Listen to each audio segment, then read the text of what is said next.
पेपरफुटी विरोधात विद्यार्थ्यांचा आवाज बुलंद, छात्रों की गुंजला ठाण्यात उत्स्फूर्त प्रतिसाद। देशभरात वारंवार घडणाऱ्या परीक्षा पेपर फुटीच्या घटनांमुळे विद्यार्थ्यांच्या भविष्याशी सुरू असलेल्या खेळाविरोधात युवक काँग्रेसनं आक्रमक भूमिका घेत छात्रों की गुंज अभियानाच्या माध्यमातून विद्यार्थ्यांचा आवाज थेट देशापर्यंत पोहोचवण्याचा निर्धार व्यक्त केला। ठाण्यातील ठाणा कॉलेज परिसरात आयोजित संवाद अभियानाला विद्यार्थ्यांनी उत्स्फूर्त प्रतिसाद देत शिक्षण व्यवस्थेतील बदलांची अपेक्षा व्यक्त केली। लोकसभेतील विरोधी पक्षनेते राहुल गांधी यांनी राजस्थानातील कोटा येथे विद्यार्थ्यांशी संवाद साधत सुरू केलेल्या छात्रों की गुंज अभियानाचा भाग म्हणून हा उपक्रम राबवण्यात आला। ठाणे शहर जिल्हा काँग्रेसचे अध्यक्ष राहुल पिंगळे यांच्या मार्गदर्शनाखाली महाराष्ट्र प्रदेश युवक काँग्रेसचे उपाध्यक्ष दीप्तेश परब आणि ठाणे शहर युवक काँग्रेसचे प्रभारी प्रशांत पारवे यांच्या प्रमुख उपस्थितीत युवक काँग्रेस आणि NSUIच्या पदाधिकाऱ्यांनी विद्यार्थ्यांशी थेट संवाद साधला।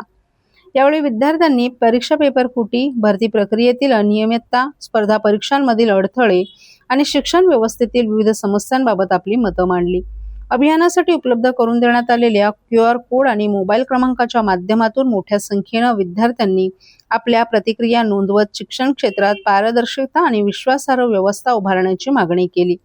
विद्यार्थ्यांच्या भविष्याशी तडजोड करणाऱ्या पेपरफुटीच्या घटनांना आळा बसला पाहिजे, विद्यार्थ्यांचा आवाज थेट देशापर्यंत पोहोचवून शिक्षण व्यवस्थेत आवश्यक बदल घडवून आणण्यासाठी काँग्रेस कटिबद्ध आहे, असा संदेश यावेळी पदाधिकाऱ्यांनी दिला। कार्यक्रमाच्या यशस्वी आयोजनासाठी विधानसभा अध्यक्ष लोकेश घोलप, ठाणे जिल्हा युवक काँग्रेसचे उपाध्यक्ष स्वप्नील भोईर, सागर लबडे यांनी विशेष प्रयत्न केले। यावेळी बिलाल कुरेशी, युवराज घरत, NSUIचे डाकवे सेवादल अध्यक्ष रवींद्र कोळी, ब्लॉक अध्यक्ष प्रवीण खैरालिया, अजिंक्य भोईर तसंच इतर पदाधिकारी आणि कार्यकर्तेही मोठ्या संख्येने उपस्थित होते।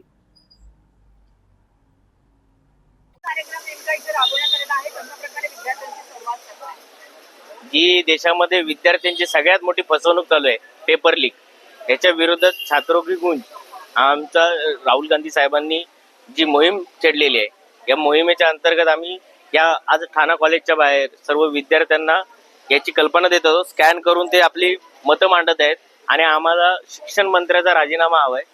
त्या हिशोबाने आम्ही विद्यार्थ्यांचं मत जाणून घेऊन या मोहिमेमध्ये विद्यार्थ्यांना सहभागी करत आहोत।